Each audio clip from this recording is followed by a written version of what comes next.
Gravando. Boa noite, boa noite, boa noite, boa noite. Eu sou Caio Guilherme, integrante do PET Física, e hoje estamos aqui com mais um aulão. E, primeiramente, eu falarei sobre as leis de Kirchhoff. Esse aulão é em participação do PET Physical Fan, junto com o PET Conexões Urbanas. E aqui vamos apresentar eu, Caio Guilherme, Daniele Machado e Vitor Yuri. Vamos lá. Antes da gente iniciar, a gente primeiro tem que ter umas certas circunstâncias para poder ter a lei de Kirchhoff.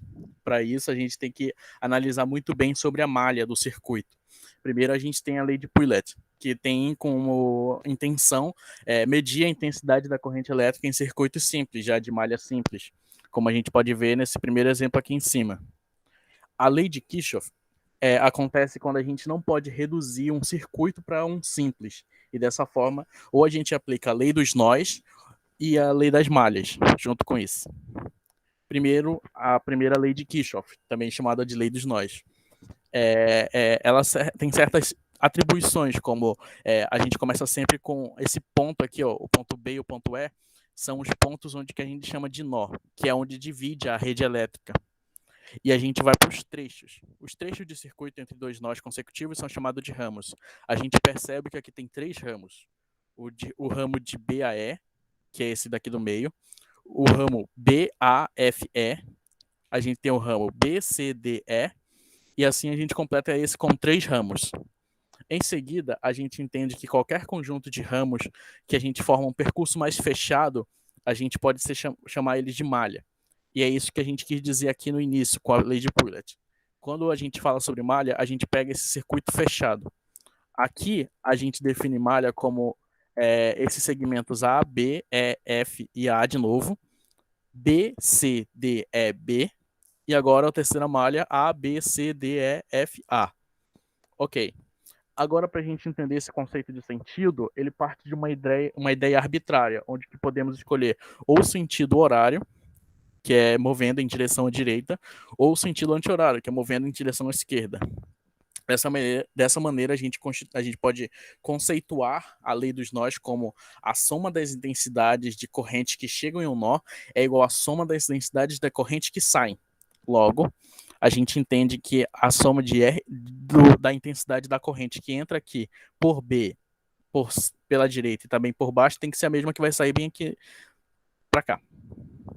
Ok, isso leva a gente para a lei das malhas, que também é chamada de segunda lei de Kirchhoff, que acontece quando a gente pega a lei dos nós e aplica ela no ponto B, esse ponto B bem aqui em cima. E a gente encontra a corrente 1 mais a corrente 2, que eu falei para vocês, e ela tem que ser igual à corrente 3. Ok. Se a gente considerar essa malha aqui, ó, essa pequena malha aqui, separando desse problema todo, a gente pega esse segmento A, B, E, F, A, e a gente pega os potenciais deles. Os potenciais VA, VB, VE e VF. Ok, agora se a gente adotar esse sentido horário, que é movendo assim em direção à direita, a gente tem essa equação aqui, que é VA menos VB, nesse segmento aqui, mais VB menos VE, que é esse segmento aqui, VE menos VF, que é esse daqui, mais o VF menos VA. E esse segmento tem que ser igual a zero.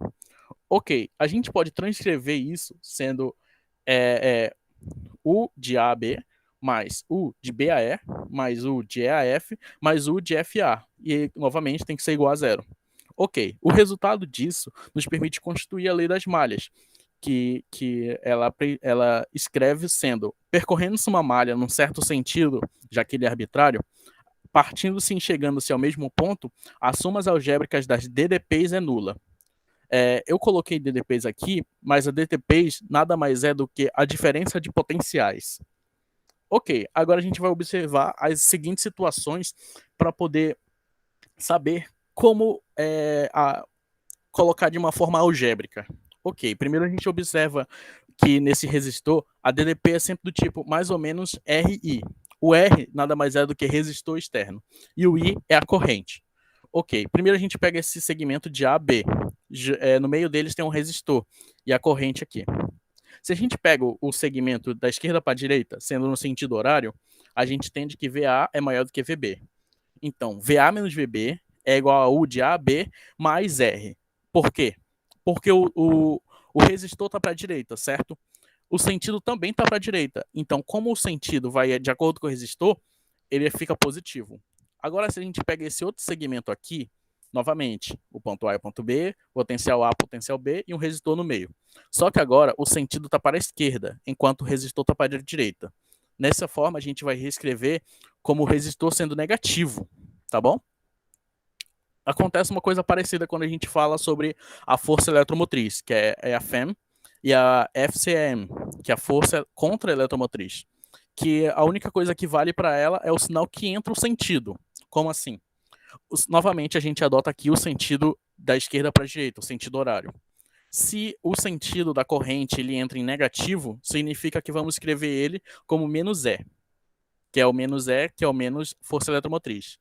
E se agora o sentido está da direita para a esquerda, de B até A, ele entra pelo sinal positivo. Logo, a gente escreve ele como sendo mais E. Ok. Agora a gente pega da malha, essa daqui primeiro, A, B, E, F, A, e a gente parte do sentido horário. Ok, a gente pega a partir daqui do R1. O que seria? O resistor vezes a corrente menos. Por que menos? Porque esse resistor interno aqui, ele está em direção oposta do sentido. Como a gente optou pelo sentido da direita, a gente pode pegar assim, ó, que o sentido está para cá, mas o resistor está para cima. Significa que vai ficar negativo quando a gente colocar ele na forma algébrica, tá bom? E agora, o resistor interno vezes o potencial 2, que é daqui, né? Mais, por quê? Porque o sentido está para cima, está aqui descendo, e ele entra no positivo na força eletromotriz. Mais o resistor, o segundo resistor vezes o potencial 1, menos, porque ele entra no sinal de menos bem aqui da força eletromotriz, mais o resistor interno vezes o potencial. Isso tudo tem que ser igual a zero. Essa é dessa primeira malha aqui, ok? Agora, se a gente considerar essa segunda malha sendo B, C, D, E, B, e a gente parte do ponto C novamente no sentido horário, o que a gente tem? Vou pegar a canetinha. A gente tem a corrente passando no positivo, então a gente tem o E3 positivo, tá bom? Mais o resistor interno 3 vezes o potencial 3. Aí a gente parte para cá, ele entra no negativo, então o sinal coincide, tá bom? Significa que a força eletromotriz vai ficar negativa. V mais o resistor interno vezes a corrente segunda. Deixa eu só dar uma apagada tudo aqui. Tá bom. E novamente a gente segue aqui para cima com o terceiro resistor de novo, seguindo o sentido também, vezes a corrente. Isso tudo tem que ser igual a zero. Tá bom. Ai, deixa eu só apagar aqui. Ai. Ok. Seguindo, a gente vai falar sobre o potenciômetro de Poggendorff. Ele é uma ferramenta que é usada para medir a força eletromotriz de um gerador. Ele é baseado nessa associação paralela de forças eletromotrizes diferentes. E por causa disso, a capacidade de precisão dele é muito maior, porque eles têm uma pilha padrão. Sendo, como eles conhecem muito a força eletromotriz dela, então ela é tão conhecida que se ele pega uma pilha diferente, eles conseguem medir baseando-se na padrão que eles têm. Assim funciona um potenciômetro de Poggendorff de uma forma que a gente pode entender melhor. Primeiro a gente pega uma bateria a bateria de acumuladores de força de eletromotriz E maior do que a E da pilha, que é a eletromotriz da pilha. E a gente pega a pilha desconhecida. Ok, agora que a gente pega a corrente A igual a zero, significa que o potencial dela é igual a zero, igual a da pilha, como o resistor de AC, esse primeiro C aqui, tá bom? É a resistência elétrica do ramo e o potencial e o I, a corrente que mantém no circuito constante, pela lei de Ohm, a gente tem que o E da pilha é igual ao resistor de AC daqui, vezes o potencial I, tá bom? O mesmo vale para quando a gente tentar entender com o potencial daqui do C'. Ele fica a mesma equação, só que com C', tá bom? Aqui, ó. Agora, se a gente trocasse de pilha para poder medir esse equilíbrio e medir a diferença, a gente entenderia que o E da o, a força eletromotriz da pilha é igual a força de A a C', daqui, ó, de A até aqui, vezes a corrente. Agora, se a gente dividir as duas equações que a gente achou, que é essa daqui, dividido por essa daqui, a gente entende que de A a C, dividido por de A a C', a gente pode escrever como sendo os dois, porque eles são equivalentes. Ok. Agora que a gente entendeu tudo isso, a gente vai para o primeiro exercício, tá bom? Ok. Primeiro a gente tem esse desenho que representa um circuito elétrico com ohmicos. Ok. Um gerador ideal e um receptor ideal. A potência elétrica dissipada no resistor é de 4 ohms do circuito. O que a gente entende por aqui? Primeiro a gente adota um sentido, tá bom? Eu vou passar aqui porque a gente adotou o sentido horário. E a gente começa a parte algébrica. Como?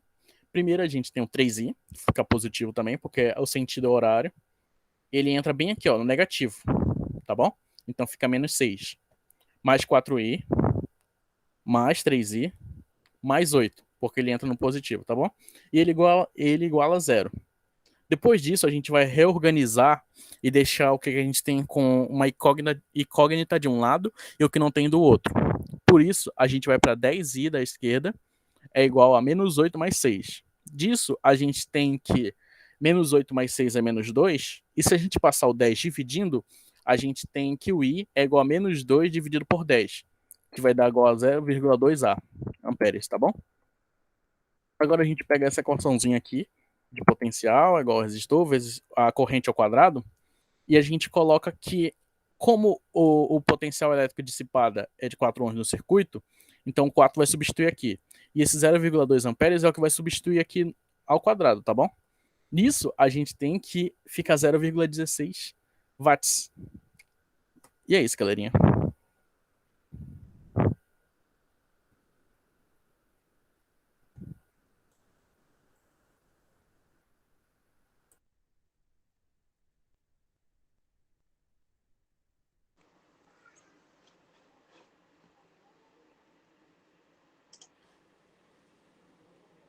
Dá pra ver já, né, gente? Sim, sim.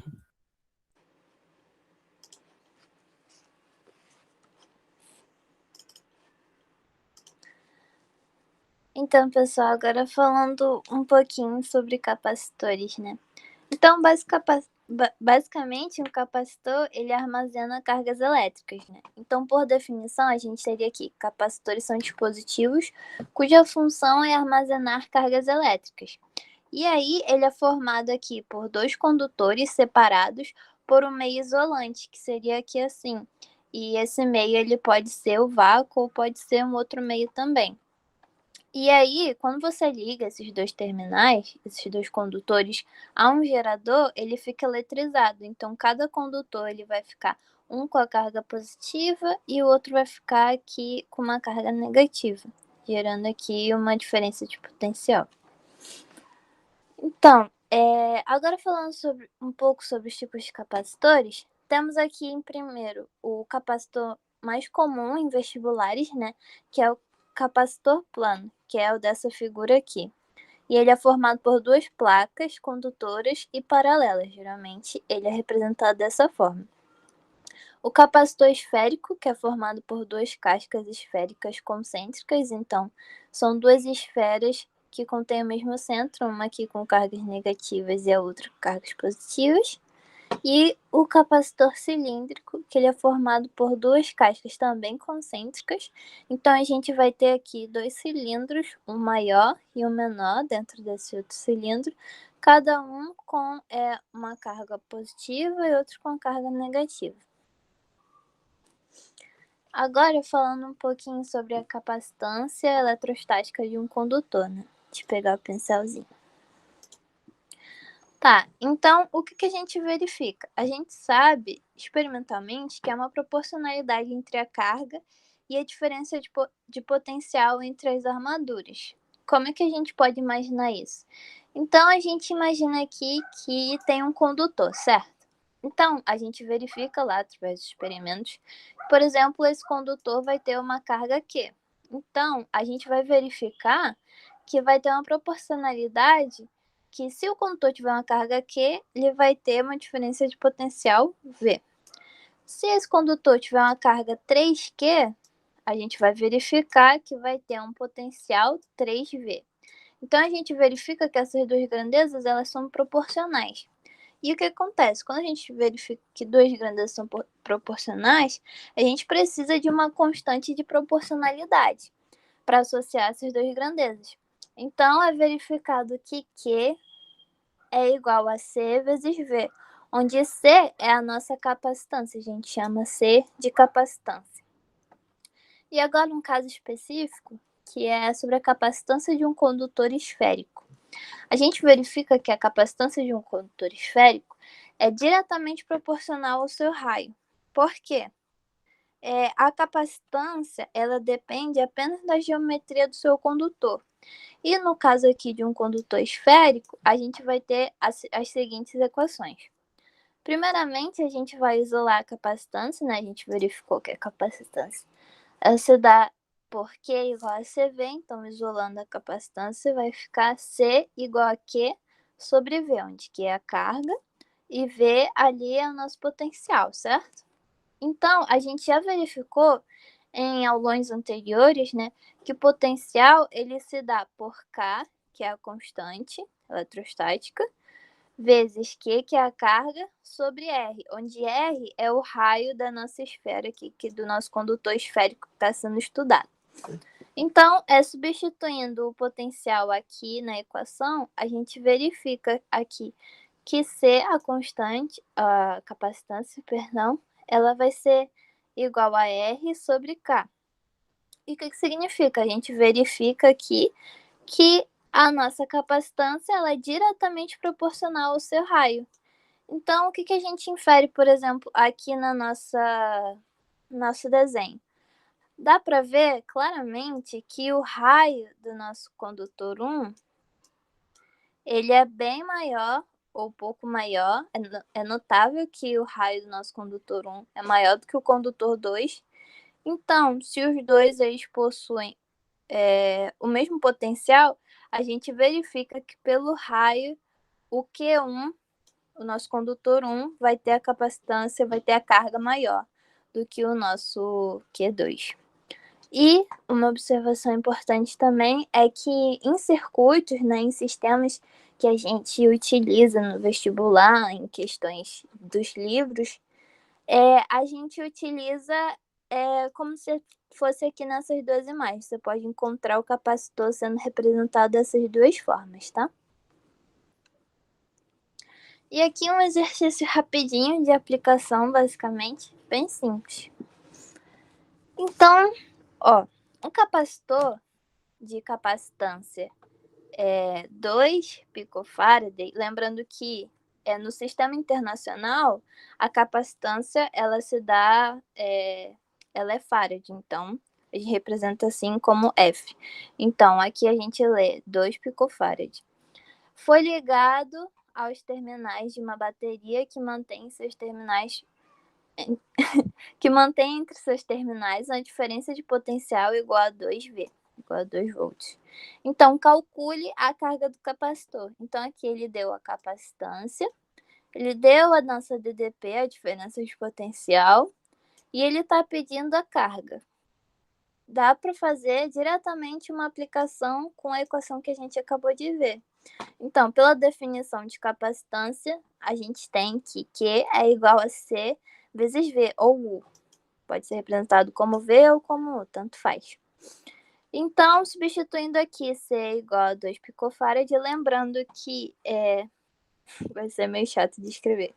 Milli se representa por M, é igual a 10 a menos 3. Micro, a gente tem que é 10 a menos 6. Nano é igual a 10 a menos 9.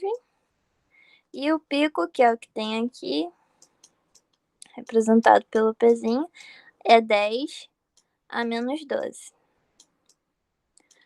Lembrando que aqui vai ser igual a C, que foi dado que é 2 picofarad, vezes U, que a gente viu que a DDP aqui é igual a 12 volts. Substituindo aqui, multiplica. Lembrando de substituir aqui também por 10 a menos 12. É que eu coloquei errado, é 10 a menos 12.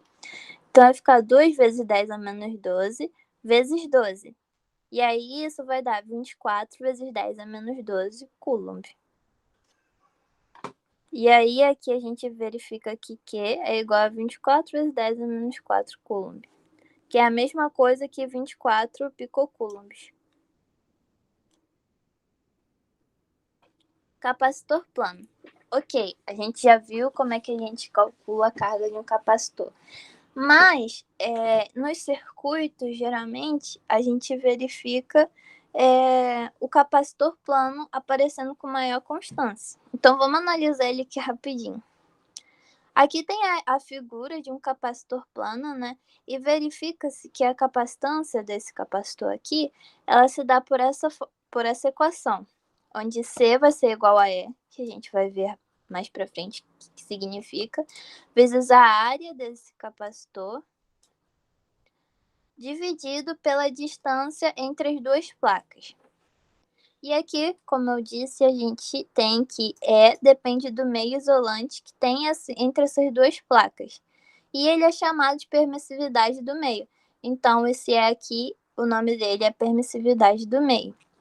E aí, isolando a permissividade, a gente verifica que ela é diretamente proporcional à capacitância vezes a distância entre as placas sobre a nossa área do capacitor. E aí, como é mais comum nos exercícios, a gente verifica que no caso da permissividade do vácuo, ela se dá por 8,85 vezes 10 a menos 12 farad por metro, né? Agora um pouco sobre a permissividade relativa, né? Então, em um meio isolante qualquer, a permissividade a gente verifica que ela é maior do que a no vácuo, né? E no vácuo, a gente, nos exercícios, sempre nos livros, a gente vai representar como é zero. Assim como aqui no caso da lei de Coulomb, que a gente vai lembrar um pouquinho mais para frente, a gente vai ver que a constante eletrostática no vácuo ela se dá por K0 também. Então, quando tiver esse zerinho, se lembra que é no vácuo, representando no vácuo. Então, define-se então a permissividade relativa do meio por a permissividade do meio que está ali sobre a permissividade do vácuo. É só a gente fazer essa continha aqui assim, é só dividir a permissividade que consta ali pela permissividade do vácuo. Então, a gente precisa ressaltar também que essa permissividade que a gente está vendo, como foi descoberto, que a gente descobriu através do capacitor plano, é importante lembrar também que ela está relacionada com a constante da lei de Coulomb, que é a constante eletrostática, que a gente verifica aqui. Então, lembrando, a constante eletrostática ela se dá por 1/4 de πe, onde é exatamente a nossa permissividade. E aí, lembrando que já foi dado nas aulas anteriores também, mas lembrando, a lei de Coulomb ela se dá, o seu módulo se dá por K0, que no caso aqui seria a constante eletrostática no vácuo, vezes o Qzão, vezes Qzinho, sobre D ao quadrado. E aqui tem mais um exercício para a gente treinar um pouquinho o que a gente aprendeu aqui. Então, bora lá. Um capacitor plano é formado por placas de área 36 vezes 10 a menos 4, separadas por uma distância de 18 vezes 10 a menos 3 metros, sendo o vácuo meio entre as placas. Importante anotar tudo isso aqui. Quando você for fazer um exercício, você sempre sublinha. A gente verificou que a área é 36 vezes 10 a menos 4 metros quadrados, separados por uma distância D, que é de 18 vezes 10 a menos 3 metros, sendo que a gente está trabalhando como meio o vácuo. entre as placas, as quais estão ligadas a um gerador que mantém entre seus terminais uma tensão. Então, a gente já verifica que a DDP ela se dá por 40 volts. Sabendo que a permissividade no vácuo, como a gente viu aqui, a permissividade do vácuo ela se dá por 8,85 vezes 10 a menos 12 farad por metro. Então, sabendo que a permissividade do vácuo é essa, calcule a capacitância do capacitor e a carga do capacitor. Lembrando que a capacitância é o Czinho e a carga é o Q, né? Para não confundir. Então, bora lá. Ele deu a área, deu a distância entre as placas e deu a DDP. Então, a gente pode muito bem calcular aqui, primeiramente, a capacitância desse capacitor. Lembrando que a capacitância ela pode ser calculada aqui pela permissividade do meio, e aqui no caso é o vácuo, né? Vezes a área sobre a distância entre as placas. E a questão deu tudo isso, né? Então a gente basicamente só vai fazer a aplicação nessa equação. E aí a gente sabe que no vácuo é 8,85 vezes 10 a menos 12, multiplicado pela área, que já está tudo na unidade do sistema internacional, né? Já está em metro aqui, então 36 vezes 10 a menos 4. Lembrando que se não tivesse no sistema internacional e a questão tivesse pedido, é importante você passar de centímetro para metro ou etc. Mas aqui já está no sistema internacional. Vezes a área sobre a distância entre as placas, também está em metros, 18 vezes 10 a menos 3. E aí, resolvendo essa continha aqui, a gente verifica que vai ser igual a 1,77 vezes 10 a menos 12. Então, a capacitância vai ser igual a 1,77 vezes 10 a menos 12 farad. E aqui a letra V, ele perde a carga do capacitor, né? A gente já conseguiu calcular a capacitância aqui. E a gente tem o valor da nossa DDP. Então, com essas duas informações, a gente consegue calcular por meio dessa equação que a gente aprendeu, onde Q é igual a C vezes V, que basicamente diz que é a carga proporcional a DDP, né? Então, fazendo a aplicação direta aqui, 1,77 que a gente descobriu fazendo a letra A, 1,77 vezes 10 a menos 12 farad, multiplicado pela DDP, 40 volts, vai ser igual, resolvendo a continha, né? Vai ser igual a 7,08 vezes 10 a menos 11. E então a gente verifica que a carga do nosso capacitor vai ser igual a 7,08 vezes 10 a menos 8 coulombs. Lembrando que o coulomb é a unidade de carga, né? E é isso.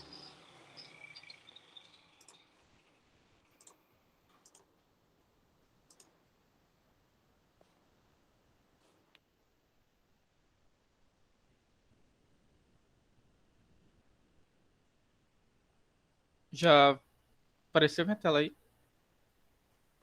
Sim. Sim. Então eu vou falar agora sobre energia potencial elétrica, né? E sobre dielétricos e a carga e descarga de um capacitor. Então, inicialmente, né? Aqui a gente vê um circuito, mostra um circuito bem simples, onde tem um gerador.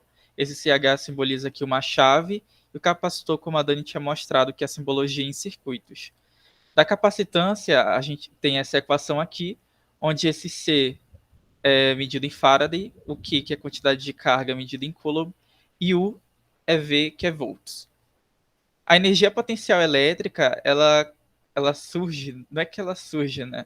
Ela é percebida experimentalmente, porque se a gente tem alguma placa que inicialmente, digamos, uma esfera que está inicialmente carregada, e a gente aproxima uma carga de mesmo sinal a essa esfera carregada, a gente observa que essa carga ela tende a se afastar, né, adquirindo uma certa velocidade. Como a gente sabe que a energia não pode ser criada do nada, e a gente vê que essa carga adquire energia cinética, existe alguma energia potencial que está relacionada a essa minha esfera. E é exatamente a energia potencial elétrica. Nesse esqueminha aqui abaixo, a gente consegue basicamente entender como que funciona, né? Aqui a gente vê duas placas metálicas dos capacitores. Então, quando a gente liga o lado positivo em um dos lados da placa e o lado negativo no outro, conforme o tempo passa, a tensão, né, aqui no meu capacitor, ela tende a se igualar à mesma tensão do meu gerador. Ou seja, é como se de uma certa forma os elétrons aqui da minha placa condutora, nesse caso a positiva, tivessem sendo passados e sendo carregados desse lado da minha placa negativa. E aí chega num ponto quando a tensão do meu capacitor se iguala à tensão da minha bateria ou da minha fonte, a gente consegue observar a presença de um campo elétrico, já que vai ter um lado da placa, né, totalmente carregado e outro não totalmente carregado. A partir disso, essa equação aqui ela expressa a energia potencial elétrica, que é igual a Q vezes U, e tudo isso dividido por 2. Essa expressão ela também pode ser reescrita em função da capacitância. Como a gente viu lá aqui em cima que a capacitância é a quantidade de carga dividido pela tensão, quando a gente isola aqui a quantidade de carga, sendo C vezes U, a gente pode substituir nessa expressão aqui embaixo. Então, pode ser calculada dessa forma ou dessa forma aqui. E o que acontece, né, na carga e na descarga de um capacitor? Esse circuito aqui, ó, ele mostra inicialmente uma fonte, né? Essa parte aqui vai ser inicialmente ligada, então meu capacitor vai ficar carregando, e quando ele carregar totalmente, ele vai ter a mesma tensão que a minha fonte. O gráfico que mostra a carga do meu capacitor em função do tempo é esse seguinte gráfico aqui, ó. E a DDP dele também, né, que vai se igualando à mesma DDP da função, da fonte. E a gente observa que existe um T que ele é aproximadamente 10 vezes o produto da resistência vezes a capacitância. E é importante lembrar que esse T é diferente, tá, desse Tzinho. Não é o T de tempo, é como se esse T fosse realmente aproximadamente produto da resistência pela capacitância desse meu circuito. Agora, no seguinte caso, quando eu vou simplesmente desligar o meu capacitor aqui e passar para a chave 2, né, eu vou perceber que a corrente vai ter uma corrente aqui e ela vai acabar se dissipando, né, por conta desse meu resistorzinho. Então, o gráfico que mostra isso é esse daqui de baixo. Como analogamente ao outro, né, enquanto que um carregava totalmente em função desse T grande, esse aqui descarrega totalmente em função desse T grande. E o que são os materiais dielétricos? Aqui a gente vê um capacitor com uma carga, duas placas de metal, uma bem carregada e outra não totalmente descarregada, né? Criando esse campo elétrico aqui. E entre essas duas placas existe o vácuo que está sendo simbolizado por esse epsilonzinho aqui, ó, bem pequenininho. Como a Dani mostrou, a capacitância de um capacitor plano ele é calculado dessa seguinte forma. E o campo elétrico também ele pode ser calculado a partir dessa seguinte forma. O que a gente observa é que quando a gente coloca algum material que é isolante ou ele dificulta a passagem de corrente, né? Coloca esse material entre as duas placas, a gente observa que a capacitância do meu capacitor aumenta. Então, como ela aumenta, a gente consegue encontrar, né, uma constante dielétrica em função da capacitância, que agora está bem grande, dividido pela capacitância inicial, que é quando o capacitor só tem a presença do vácuo aqui entre as duas placas metálicas. E aqui tem diferentes constantes dielétricas, né? Por exemplo, do vácuo é 1, a do ar é um pouco maior do que o vácuo, a água pura, do papel e da mica. A partir disso, a gente consegue ver o seguinte, né? Que a capacitância vai aumentar em função desse meu K, e se a gente substituir pelas informações que a gente tinha, pela primeira equação que eu mostrei lá em cima, que a capacitância é Q dividido por U, a gente consegue concluir que, enquanto a capacitância no dielétrico aumenta, a tensão nele ela vai ser sempre menor em relação a um capacitor que só tem vácuo entre as duas placas. Então, no dielétrico, a capacitância aumenta, mas a tensão nele diminui. E aqui eu vou mostrar alguns exemplos, né? Alguns exercícios que eu vou fazer agora a respeito de capacitores e energia potencial elétrica. Esse daqui, a gente vê 3 capacitores associados em série e tem neles associado, né, uma carga de 10 microcoulomb. E aí ele pede a carga e a DDP em cada capacitor. Como esses 3 capacitores estão em série, ao contrário lá dos resistores, a associação em série dos capacitores, ela vai ser sempre 1 sobre... A capacitância equivalente é sempre o inverso das somas das capacitâncias. Como a gente quer descobrir a carga, a gente sabe também que a carga ela é sempre a mesma para quando os capacitores estão em série. Quando eles estão em paralelo, elas já vão ter diferentes valores de carga, né? Então, bora lá anotar essas informações. Quando ele está em série, o meu Q não muda. O meu Q é igual a todos, né? Q1 é igual a Q2 é igual a um Qn. O meu U, a minha tensão, ela se divide. Então, a tensão dos meus capacitores é simplesmente a soma das tensões. E a partir disso a gente já consegue encontrar a letra A, né?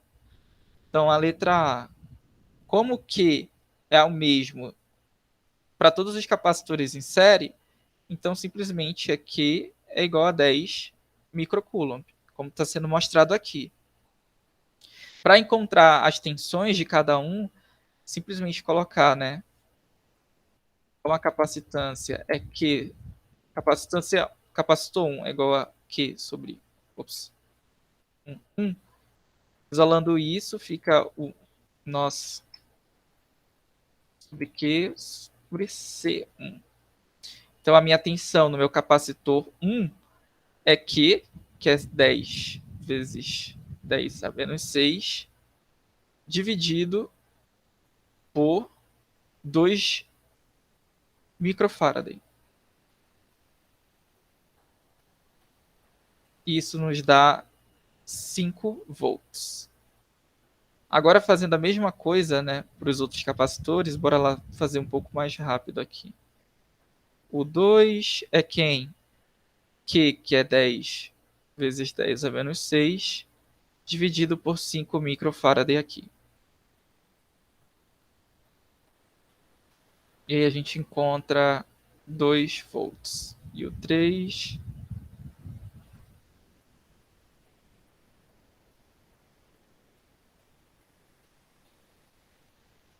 E a gente encontra 1 volt. Nisso a gente já encontrou a letra A. Agora a gente vai encontrar a letra B, né? A DDP da associação. Como a DDP total é a soma das DDPs em cada capacitor, é simplesmente somar a DDP em cada capacitor, né? Então vai ficar 5 mais 2 mais 1 é igual a 8. Letra B já foi. A capacitância do capacitor equivalente. Então, a capacitância equivalente no circuito é simplesmente o inverso, a soma do inverso das capacitâncias. Nesse caso, eu vou deixar só, como está tudo em micro, vou simplesmente colocar 2, 5 e 10, mas eu sei que no final a resposta vai dar em microfarad. Então, vai ficar 2 mais 1 sobre 5 mais 1 sobre 10. E aí isso vai me dar Eu não sei como vocês calculam, mas para calcular bem rápido fração, eu multiplico aqui os denominadores e multiplico entre os extremos. Então aqui vai dar 10, vai dar 5 mais 2, 7, mais 1 sobre 10. E aqui vai ficar 10 sobre 8. Aí dividido tudo por 2, eu sei que a capacitância equivalente vai dar 5 quartos de microfaraday. E agora a energia potencial elétrica da minha associação, né? Acho que dá para responder aqui no cantinho. Ops. Meu Deus, meu Deus aqui. Então, a energia potencial elétrica pode ser calculada dessa forma aqui, que aqui é vezes U sobre 2. Como Q é 10 microcoulomb, e U que a gente encontrou é 8 volts, aqui da letra C, ou letra B, aqui ó. Substituindo as informações nessa equação, a gente tem que vai dar 8 vezes 10, 80, sobre 2, 40. Então, 40 microjoule. Deixa eu ver se bateu com a resposta. Isso, 40 microjoule. Nessa questão aqui, nesse caso já, a gente vai ter 3 capacitores em paralelo. Em paralelo, o que a gente tem? A capacitância equivalente ao quê? É a soma das capacitâncias, né? Então é C1 até um Cn. E agora, a DDP, enquanto que aqui no insere a carga era a mesma e as tensões se dividiam, quando é paralelo, as cargas se dividem e a tensão ela é a mesma para todos os capacitores. Então, nesse caso, a carga total é o quê? É Q1, Q2 e Q3. É Q1 até um Qn.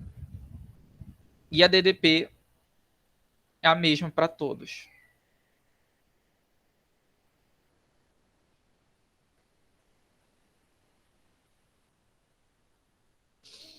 Partindo disso, bora lá.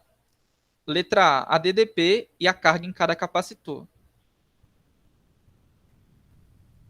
Como a DDP é a mesma, e aqui na questão diz que a diferença de potencial de A para B é 8 volts, eu já consegui encontrar que a DDP, todo o circuito, para todos os 3 capacitores, é 8 volts.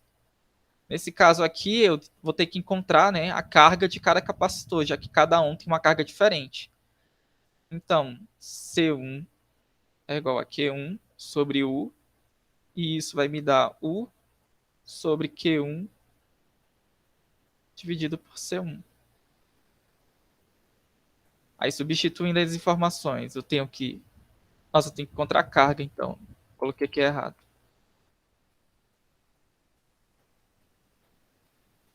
Quero Q1, então vai ficar Q1 sobre C1 vezes U. Então, bora lá. Substituindo aqui as informações nesse Q1, eu sei que C1 vale quanto? 2 microfaraday. Vezes 10 a menos 6. E o U é 8 volts. Então fica 16 microcoulomb. Q2 é quem? É 5 vezes 10 a menos 6 vezes 8. Isso vai me dar 40 microcoulomb. Q3, 10 vezes 10 a menos 6 vezes 8. Isso vai me dar 80 microcoulomb. Agora ali que é a letra B, a carga da associação.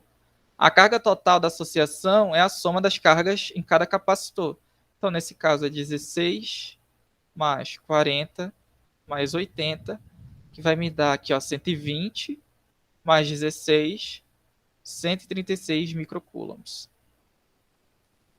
A capacitância do capacitor equivalente.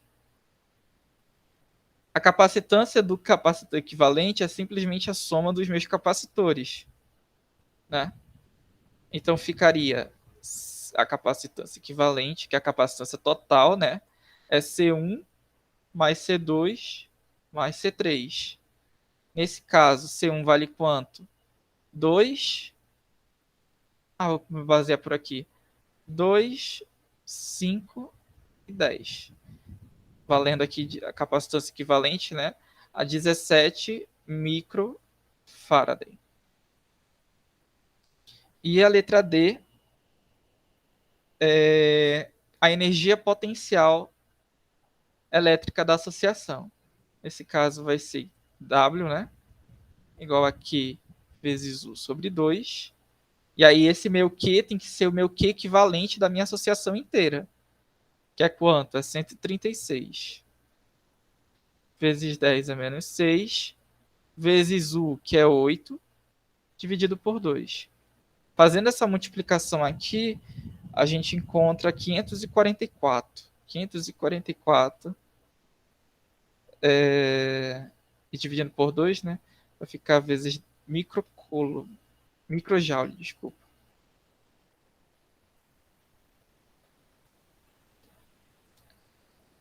Nesse último exercício, a gente tem um capacitor plano, eletrizado com um Q inicial aqui de 2, vou notar aqui, 2 vezes 10 é menos 7 coulomb. E uma DDP também, inicial de 10 elevado à terceira volts. Estando o capacitor desligado de qualquer gerador, a gente duplica a distância entre as armaduras. Ou seja, bora pegar uma equaçãozinha que está lá em cima que eu mostrei a respeito de capacitores planos. Aqui, ó. No capacitor plano, a gente tem essa seguinte equação, que a capacitância é igual ao ε0 vezes a área dividido pela distância entre as duas placas.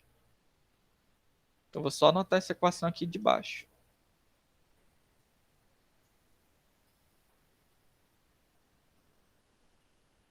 Dividido pela distância. Quando, essa é a primeira ocasião, né? No meu capacitor, sem nada. Quando a minha máquina, quando o meu gerador ele é desligado, e eu ligo ele novamente, duplicando lá a distância entre as duas placas, então eu vou ter um C' igual a ε0 vezes A sobre 2 vezes D. Quais são as conclusões que eu posso ter daqui? Vocês observam que eu posso reescrever esse C inicial, né? Esse C' em função do C inicial. É como simplesmente eu estivesse dividindo toda essa minha equação sobre 2. Ou eu posso pensar também de outra forma. Se a distância, como eu estou observando aqui dessa equação, que a capacitância é uma grandeza inversamente proporcional à distância, quando eu aumento a distância de a distância, eu diminuo a capacitância. Então a gente pode concluir, pode dividindo, né? Ou dessa forma que eu tinha falado, eu posso dizer que o meu C' ele é equivalente ao C sobre 2. Ou seja, diminuiu a capacitância quando eu aumentei a distância entre as placas. Agora, bora lá. Isso daqui foram as informações que eu consegui ter a partir disso daqui. Bora calcular a nova tensão do capacitor quando ele vai ser ligado de novo, né? Então, utilizando a mesma ideia, se eu sei que a capacitância é igual a Q sobre U, quando eu desligo ele não vai ser mais o meu, não vai ser mais esse C, né? Vai ser simplesmente o meu C'. Então eu posso substituir essa informação nessa minha equação aqui de cima, fazendo com que esse meu C seja 2 vezes o meu C'. Quando eu substituo aqui, eu vou ter que 2C' é igual a Q sobre U. Deixa eu apagar aqui. E aí o meu selinha fica Q sobre 2 vezes U. Ou seja, a minha tensão aumentou 2 vezes quando eu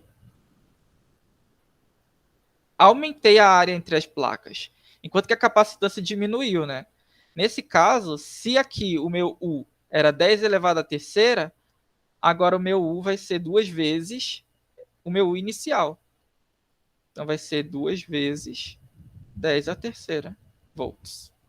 Aí, essa é a resposta da letra A. Na letra B, a gente vai calcular as energias eletrostáticas iniciais e finais. Como o W, né, é Q vezes U dividido por 2, a gente tem que o W inicial é o Q?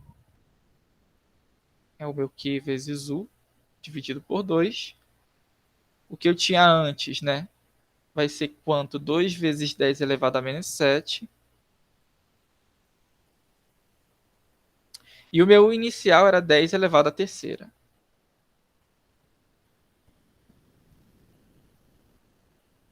Tudo isso sobre 2.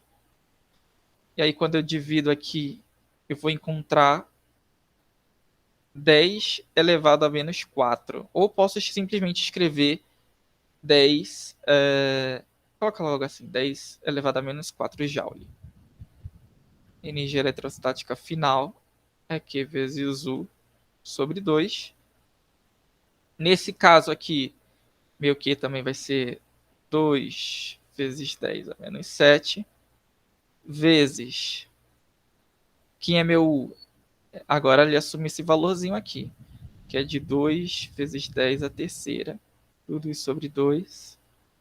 E aí fica igual a 2 vezes 10 elevado a menos 4 joule. Agora, quando a gente faz a diferença, né, a gente observa que vai ter 2 vezes 10 menos 10 elevado a menos 4 é igual a 1 joule. E aí ele pergunta aqui, explique a origem da eventual diferença. E aí essa diferença ela ocorre exatamente porque se as plaquinhas inicialmente estavam mais próximas e, e elas tinham essa tensão aqui, quando tu afasta, vai ser necessário mais energia, né? Para que exista um campo elétrico aqui. Então é necessário mais energia para que tu consiga criar, transferir essas cargas aqui e consiga criar um campo elétrico entre essas duas placas.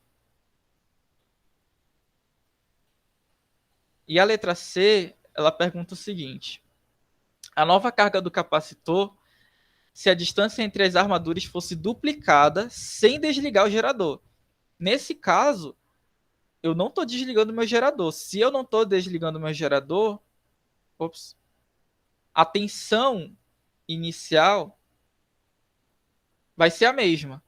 Então, nesse caso, se eu quero descobrir lá, eu tenho que primeiro descobrir a minha capacitância inicial, né? Deixa eu ver aqui. Bora lá. Vai ficar C igual a Q vezes U. Porque aí eu descubro a minha capacitância inicial. E aí, a partir disso, eu posso usar para descobrir a minha carga. Deixa eu pensar aqui. Ficar Q vezes igual a C vezes U. E aí, quem é meu C?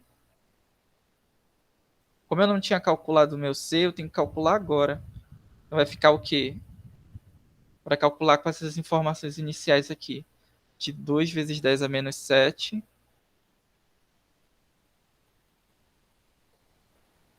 Dividido pelo 10 a menos 3.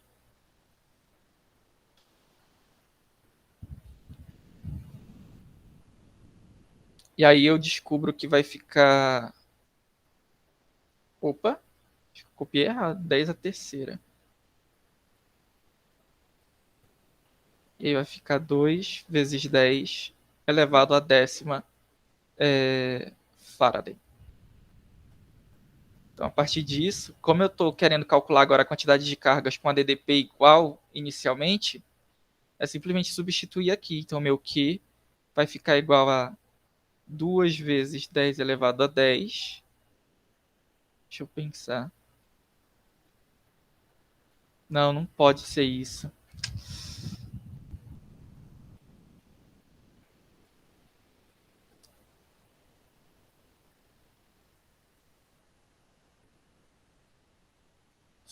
A nova carga do capacitor se a distância entre as armaduras fosse duplicada.